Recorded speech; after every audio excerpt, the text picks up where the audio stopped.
Hey guys, I'm back again. I just did an egg cutting video just a few minutes ago, but I wanted to go over with y'all just the importance of staying on top of your incubator temps and just making sure that everything is how it should be, making sure it's not too cool, not too hot, proper circulation, and don't drag your feet on any kind of maintenance with that. I've had, just to go over the kind of issues I've had this year. Well, let me take you back. I've only really had two incubator issues in my 12, almost 13 years of breeding. I guess my third year, I was using a DIY incubator, and ended up somehow the probe slipped out, and I ended up with a huge temperature spiked up to like 114 degrees. I had 30 ball python eggs in there, and I lost 29 out of the 30. And immediately after that, I was like, okay, no more DIY stuff. I went and got a hot box incubator and haven't had any issues since. Been great. But this year, well, last year, I had an issue where my fan finally went out on the incubator and got it replaced. No problems whatsoever. This year, had my first clutch, went to turn on my incubator, and turned it on. Noticed it was heating up. Noticed my fan wasn't working. So put my eggs in there. I'm like, okay, I've got a few days. I'll get it taken care of. Well, next thing I know, I had another 3 females laid directly behind that, and I'm like, crap. So I ended up ordering a new fan because the issue I was having without that fan circulating in there, I was having inaccurate temperatures where on the top racks it was reading 91, 92 degrees. Bottom racks it was reading, 86, 87 degrees. And with your cooler temps, especially with ball pythons, you want that 88 to 89 degrees, 88 and a half, whatever. And that's going to guarantee, you're going to have your eggs out in 55 to 60 days.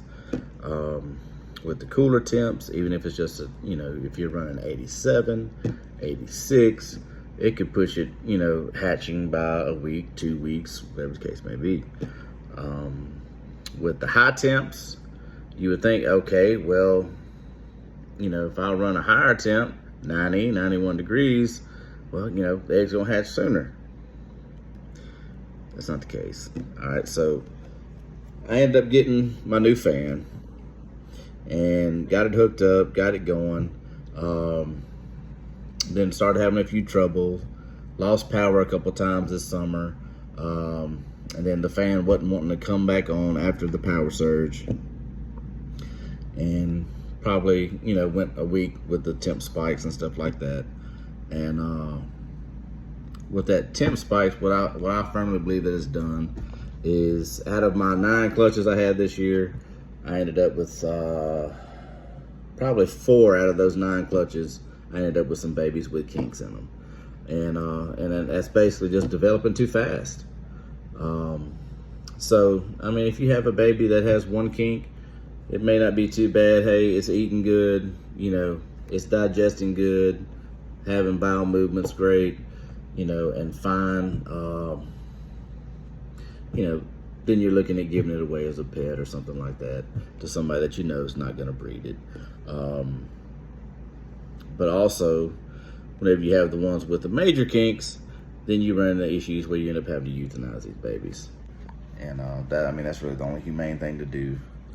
But the point of this is please learn from my mistake that I had, or accident that I had. Make sure you're staying on top of your incubator temps, and making sure you're not getting those temperature swings like that, and being able to keep it consistent at that 88, 89 degrees, and where everything goes, smooth sailing. Like I said, I just wanted to share that. It sucks that's happened, but to help y'all from going into the same situation and having to deal with the same thing I am, I just wanted to share this and make sure you're being responsible breeders and staying on top of your incubator temps for the sake of the animals, if nothing else. Thank you. Bye.